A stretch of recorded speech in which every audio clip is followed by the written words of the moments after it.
우리 하나님의 말씀 다 찾으셨으면 각자의 자리에서 함께 합독하여 하나님의 말씀을 읽도록 하겠습니다. 35절 읽겠습니다. 그날 저물 때에 제자들에게 이르시되 우리가 저편으로 건너가자 하시니 그들이 무리를 떠나 예수를 배에 계신 그대로 모시고 가매 다른 배들도 함께 하더니 큰 광풍이 일어나며 물결이 배에 부딪혀 들어와 배에 가득하게 되었더라. 예수께서는 고물에서 베개를 베고 주무시더니 제자들이 깨우며 이르되 선생님이여 우리가 죽게 된 것을 돌보지 아니하시나이까 하니 예수께서 깨어 바람을 꾸짖으시며 바다더러 이르시되 잠잠하라 고요하라 하시니 바람이 그치고 아주 잔잔하여 지더라. 이에 제자들에게 이르시되 어찌하여 이렇게 무서워하느냐 너희가 어찌 믿음이 없느냐 하시니 그들이 심히 두려워하여 서로 말하되 그가 누구이기에 바람과 바다도 순종하는가 하였더라. 아멘.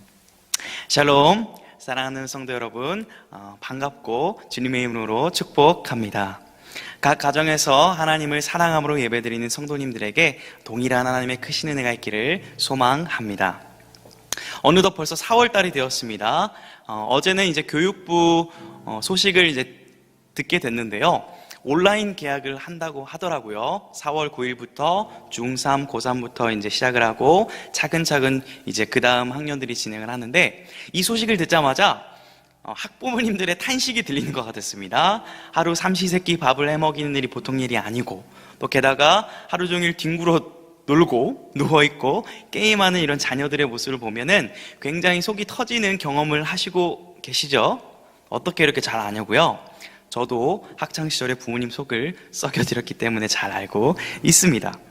이처럼 우리가 외부적으로는 코로나19라는 큰 파도가 덮치는 것 같고 내부적으로는 뭐 각 가정이나 직장에서 소소한 문제들이 우리를 억누르고 있는 것만 같습니다. 저도 요즘엔 주로 집에 있는데요. 제가 사는 집이 방음이 잘 안 돼요. 그래서 이제 혼자 살고 있는데 마치 여러 명이 살고 있는 것처럼 옆방에 계신 분의 여자친구 말투가 어떤지, 카톡을 언제 하는지, 식사는 언제 먹고 또 설거지는 언제 하는지 다 이게 듣게 됩니다. 그래서 이제 어떤 날은 저녁밥 먹을 시간이 됐는데 소리가 안 들리면 걱정이 돼요. 나가서 먹는 거 아닌가? 코로나19 걸리면 어떡하지? 이처럼 저도 이렇게 집에 있는데도 굉장히 이런 사소한 스트레스를 좀 받고 있습니다. 마치 이렇게 우리가 일상 속에서 많은 문제들을 만난 것처럼요, 오늘 본문에서 제자들은 예기치 못한 큰 문제를 맞닥뜨리게 됩니다. 오늘 본문은 사실 많은 성도님들께서 이미 잘 알고 있는 내용이라고 생각합니다. 그러나 오늘 과거에 받았던 은혜가 아니라 오늘 다시 한번 새롭게 주어지는 은혜를 통하여 평범한 일상 가운데 특별한 하나님의 은혜가 가득하시기를 소망합니다. 오늘 본문의 배경을 살펴보면 이와 같습니다. 예수님은요, 마가복음 4장에서 바닷가에서 무리들을 가르치십니다. 특별히 하나님의 나라에 대해서 하루 종일 강론을 하시는데 비유로서 가르쳐 주십니다. 그렇게 하루 종일 무리들을 가르치시다가 이제 그날 해가 저물 때쯤 예수님께서 오늘 본문에서 이 말씀을 하시는 겁니다. 이제 건너가자. 제자들에게 바다를 건너갈 것을 제안하시죠. 주도적으로 이 사건을 끌고 가시는 것 같아요. 이렇게 배를 타고 갈릴리 바다를 건너준 게 웬 말입니까? 큰 광풍을 만나게 됩니다. 이를 원어로 보면요, 큰 광풍 정도가 아니라 사방에서 크고 높게 둘러싸는 폭풍, 태풍과 같은 우겨싸는 엄청난 시련을 말하고 있습니다. 그러자 어떻게 됐죠? 배에 물이 가득하게 되어서 생사의 위협을 느끼는 긴급한 상황이 됐습니다. 그런데 그때 우리 주님 뭐하고 계셨죠? 네, 그렇죠. 주무시고 계셨습니다. 그러자 제자들이 이제 깨어서 말합니다. 주님, 우리가 죽게 됐는데 왜 돌보지 않으십니까? 라면서 이렇게 말하자 주님이 바다를 딱 말씀으로 꾸짖으시고 잔잔하게 하시죠. 그리고 제자들에게 말하시죠. 얘들아, 왜 이렇게 무서워하느냐? 너희들이 나와 함께하면서 수많은 기적도 보고 나를 경험하였거늘 내가 너희를 구원할 줄로 믿지 못하느냐라고 이렇게 책망하시죠. 그러자 제자들은 창조주의 권능을 느끼면서 예수님을 두려워하고 경이로워합니다. 이것이 본문의 스토리입니다. 그렇죠? 네, 여기서 설교가 끝나면 안 되겠죠. 자, 오늘 이 스토리를 가지고요, 우리가 이 말씀 안에 담긴 깊은 의미들을 좀 상고하는 시간을 가지기를 원합니다. 그럼 먼저 우리가 생각해 볼 것이 있는데요, 제자들의 주 직업이 뭐였는지 아시나요? 어부였죠. 그들에게 갈릴리 바다는 굉장히 익숙한 곳이었습니다. 흔히 말해서 바다의 전문가들이었어요. 그런데 제자들이 갈릴리 바다의 전문가였는데 왜 이렇게 속수무책이었을까요? 이런 생각을 해보게 됩니다.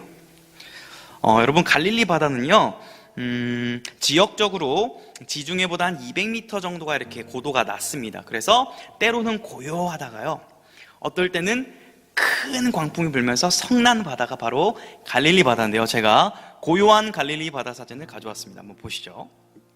네, 그렇죠. 네, 굉장히 평온하고 넓고, 그 다음 사진 한번 볼까요? 네, 제가 인증샷 찍은 사진도 있습니다. 그렇죠. 또 작년에 우리 갈릴리 바다 이렇게 다녀왔습니다. 배를 타고 갈릴리 바다를 이렇게 봤는데요, 굉장히 고요했어요. 제가 갔을 때는 오전 시간대였는데요, 여러분, 갈릴리 바다에서 큰 광풍이 부는 시간을 대체로 오후라고 합니다. 오후. 그리고 이 어부들이 고기를 잡는 좋은 시간대가 저녁에서 밤이라고 합니다. 자, 그러니까 지금 제자들은 갈릴리 바다의 전문가였죠. 지금 시간이 언제라 그랬죠? 저녁쯤이라 그랬죠. 그러면 평상시처럼 어때야 돼요? 바다가 고요해야 정상입니다. 그런데 지금 그날 저녁 때쯤에 큰 광풍이 몰아친 겁니다. 평범한 일상과는 다른 어떠한 고난이 제자들을 덮친 거죠. 그런데 그 광풍이 얼마나 컸는지 이 바다의 전문가들도 아무런 힘을 쓰지 못할 만큼 엄청난 자연재해였던 것이죠. 바로 인간의 한계에 부딪히는 순간인 것입니다. 자, 그런데 여러분, 제자들이 이렇게 광풍을 만났을 때 우리 주님은 뭘 하고 계셨죠? 네, 38절을 함께 읽어보겠습니다. 시작. 예수께서는 고물에서 베개를 베고 주무시더니 제자들이 깨우며 이르되 선생님이여, 우리가 죽게 된 것을 돌보지 아니하시나이까 하니. 자, 37절을 읽었던 우리는 38절에서 예수님이 딱 멋있게 바다를 잠잠하게 해주실 것을 기대했을지도 모르겠습니다. 그런데 전혀 예상과는 반대로 대조적으로 주무시고 계시죠. 왜 주무시고 계셨을까요? 우리 주님께서는 두 가지 정도를 생각해 볼 수 있을 것 같아요. 먼저 예수님은 인간의 몸을 입고 계셨죠.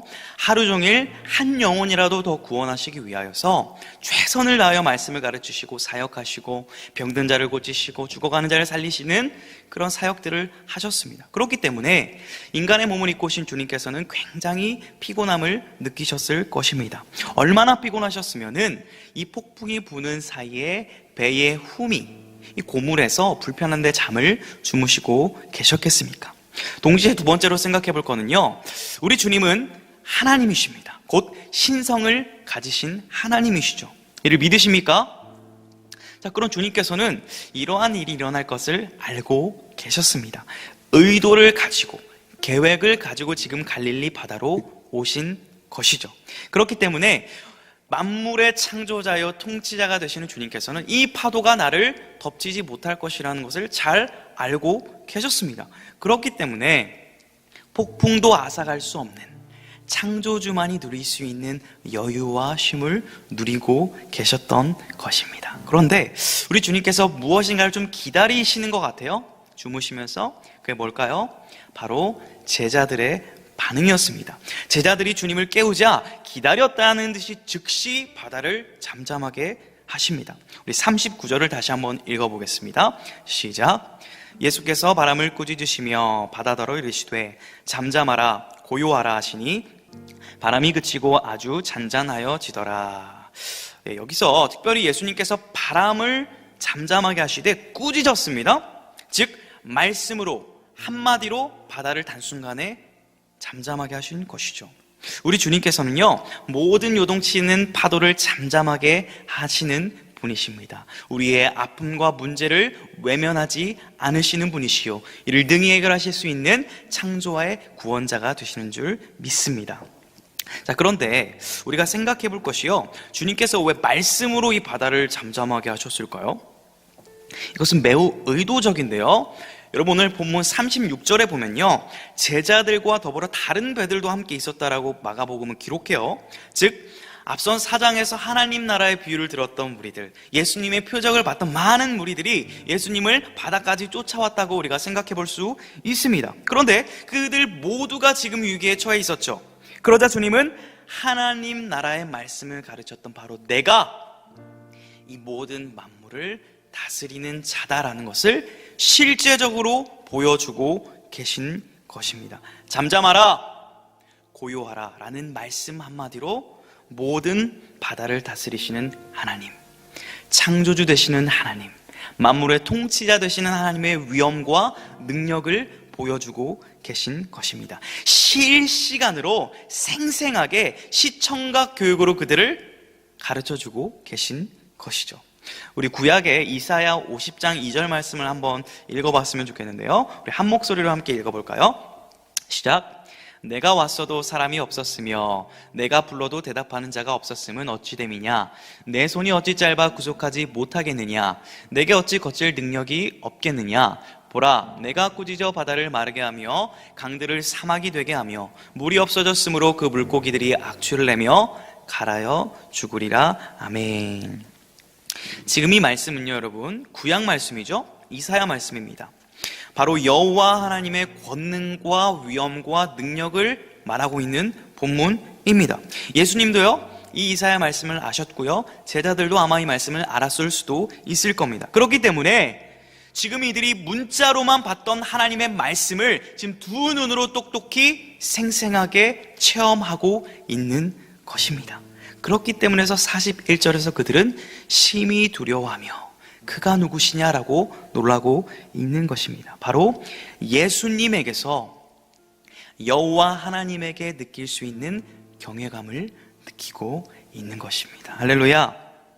예수님은 지금 창조주의 권능으로 하나님이심을 드러낸과 동시에 제자들을 이렇게 좀 책망하시는데요. 우리 40절 한번 읽어보겠습니다. 시작. 이에 제자들에게 이르시되 어찌하여 이렇게 무서워하느냐. 너희가 어찌 믿음이 없느냐 하시니. 아멘. 여러분, 마태복음에 보면요, 믿음이 왜 작냐라고 이렇게 하시고요, 누가복음에 보면 믿음이 어디 있냐라고 이렇게 말씀하시는데 다르게 이렇게 기록하고 있지만 그 중심의 의미는 같습니다. 얘들아, 하나님의 아들인 내가 너희와 지금 함께하고 있는데 내가 너희들을 구원할 것을 왜 모르느냐라고 이렇게 책망하시는 것 같아요. 그런데 우리 주님은요, 제자들을 미워하셔서 혼내려고 책망하시는 것 같진 않아 보입니다. 오히려 제자들을 너무나 사랑하시기 때문에 사랑의 마음을 담아서 그들을 훈계하시는 것을 우리는 생각해 볼 수 있습니다. 왜 이것을 우리가 알 수 있을까요? 여러분, 제자들이 예수님에게 요청을 어떻게 했었죠? 예수님을 깨울 때 믿음 없는 요청이었어요. 예수님의 책망처럼. 주님은 위대하신 하나님이십니다. 주님은 이 바다를 잠잠하게 하실 수 있는 분이십니다. 그 구원자 예수님, 우리를 구원하여 주옵소서라고 했나요? 이렇게 했다면 할렐루야겠죠. 이러한 믿음이었으면요, 예수님께서 주무시고 계실 때 굳이 예수님을 안 깨우고 우리 주님께서 이렇게 편안하게 주무시는 거 보니까 별일 없을 것 같다, 우리도 그냥 다 같이 자자라고 했을 수도 있지 않았을까 생각을 해봅니다. 그런데 제자들이 예수님을 어떻게 깨웠죠? 말씀에서 이런 것 같아요.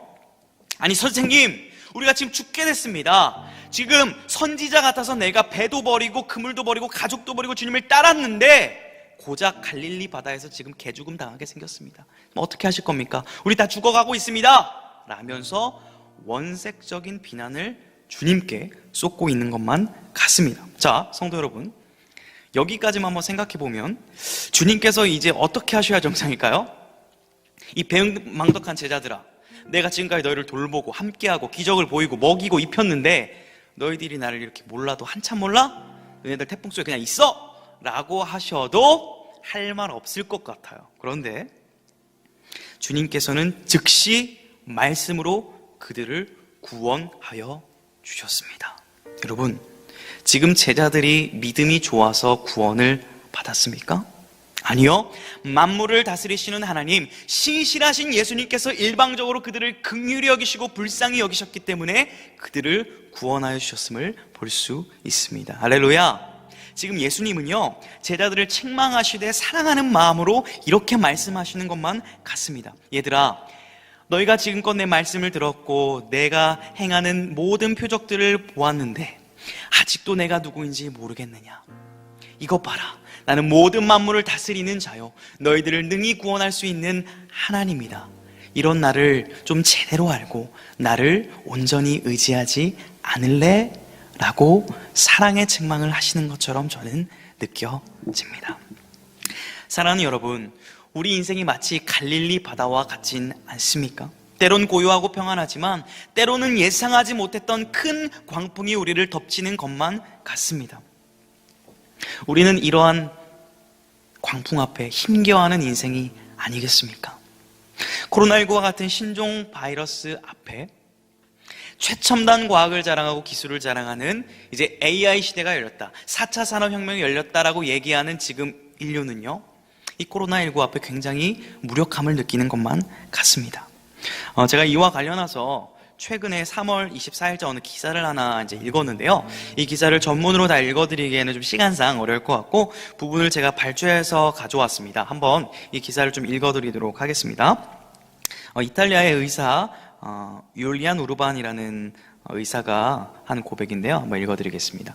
많은 어두운 악몽 같은 순간들을 지나왔지만 지난 3주 동안 여기 우리 병원에서 발생한 일들을 내가 보고 경험할 것이라고는 상상도 해본 적이 없습니다.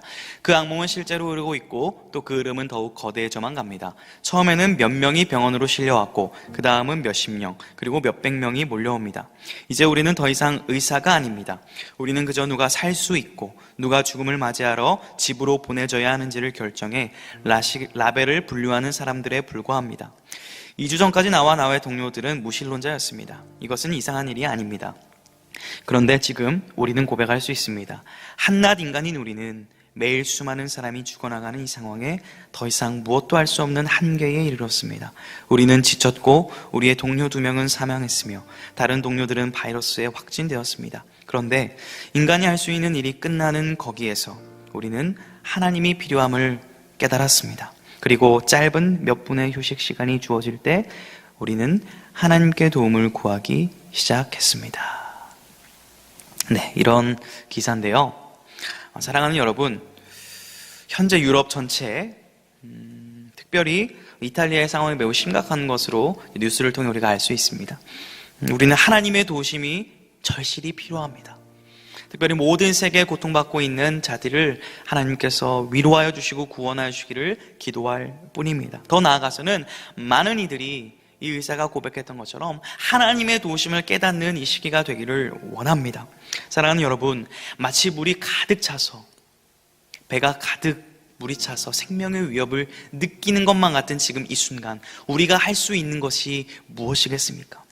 거창한 믿음이요, 대단해 보이는 믿음이요, 이것도 꼭 필요합니다. 그러나 저는 개인적으로 비록 투박하고 거칠더라도 믿음이 없음을 주님께 책망받더라도 솔직하게 주님 도와주십시오, 주님 살려주십시오라고 주님 앞으로 나아가는 간절함이 필요하지 않을까, 그렇게 생각합니다. 우리에겐 예수님이 너무나도 필요합니다.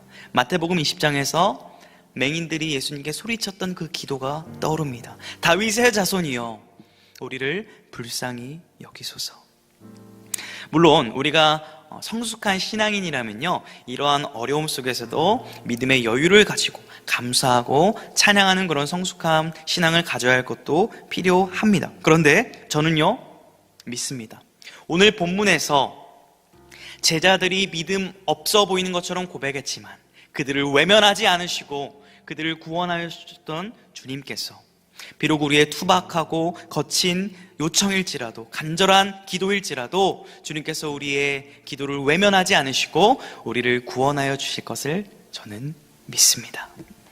오늘날 우리는 고난과 위기라는 파도를 통해서 우리의 믿음이 얼마나 연약하고 대단하지 않은지를 돌아보게 되는 것만 같습니다. 그러나 우리에게 이것을 부끄러워할 시간과 여유는 없는 것 같습니다. 그저 주님, 저는 믿음이 없습니다, 주님의 도우심이 필요합니다, 주님 우리를 불쌍히 여겨주십시오, 주님 우리를 살려주시기를 원합니다, 주님의 도우심이 필요합니다 라고 하면서 간절한 기도를 드려야 할 때가 아닌가 싶습니다. 이런 믿음 없어 보이는 요청일지라도 그분은 믿음 없다 하지 않으시고 사랑으로 우리를 품어주시며 우리를 구원하여 주실 것입니다. 요즘 이 시기에 많이 답답하고 이제 힘들어하고 있을 성도님들을 생각하면서 위로가 될 수 있는 찬양 가사를 좀 가져와 봤는데요. 저도 개인적으로 아까 서론에서 말씀드렸다시피 방음이 안 돼요, 집에. 그래서 오늘 또 찬송가도 막 삑사리도 나고 잘 못 불렀잖아요. 노래를 부를 그 여건이 안 돼요. 이게 집에서 책만 보고 말씀만 보고 이러다 보니까 그래서 속으로 이어폰 꽂으면서 이렇게 속으로 찬양하면서 많이 울고 은혜 받고 하나님께 엎드려 고백했던 찬양이 있는데요. 이 가사를 이제 한번 보여드릴 때 이 가사를 묵상하시면서 주님이 주시는 위로를 좀 누리셨으면 좋겠습니다. 은혜로 날 보듬으시고 사랑으로 품어주셔도 내 마음 한 자락도 지키지 못하는 이 모습 부끄럽습니다. 따스한 곁을 내어주신 주님 앞에 나아갑니다. 표현 못할 긍휼로 나를 붙드시는 주 이름만 바라봅니다. 매일 마주한 슬픔을 견뎌나가며 주 예수의 마음을 닮아가네. 두려운 걸음마다 주가 동행하니 주 의지하며 오늘도 걷네. 주의 신실한 소망을 깊이 담으며 주 예수의 풍요를 채워가네. 하나님의 자녀로 명예 지켜가며 깊어진 삶을 주께 드리네. 아멘. 사랑하는 성도 여러분, 우리가 대단한 믿음이 없어도 괜찮습니다. 꼭 신앙생활을 세련되고 우아하게 할 필요는 없는 것 같습니다. 그저 간절한 마음으로 주님이 필요합니다. 주님 저를 도와주시옵소서 하는 그 중심을 하나님께 드리면 좋겠습니다. 우리 특별히 이번 주 금요일부터 금요기도회가 또 온라인으로 시작이 됩니다. 그리고 다음 주면은 고난주간에 특별 새벽 기도회가 진행됩니다. 우리 이 시간을 맞이해서 특별히 우리의 마음을 쏟아서 예수님 앞에 나아가기를 원합니다. 형식적으로 매년 드렸던 그런 고난주간 특세가 아니라 하나님 이 시간 정말 주님의 도우심이 간절히 필요합니다 라면서 우리의 상한 마음과 진솔한 마음을 쏟을 수 있는 시간이 되기를 원합니다. 그리할 때 우리는 믿음 없지만 부족하지만 주 예수의 능력이 우리를 붙드실 것입니다. 그리고 두려운 걸음마다 주님께서 우리와 동행하여 주셔서 주 예수의 풍요를 우리 삶에 채워주실 것입니다. 우리 예수님을 바라보며 큰 광풍을 만난 것 같은 이 시기에도 우리를 구원하실 만물의 통치자 되시는 주님만을 의지하는 우리의 삶이 되기를 간절히 소망합니다.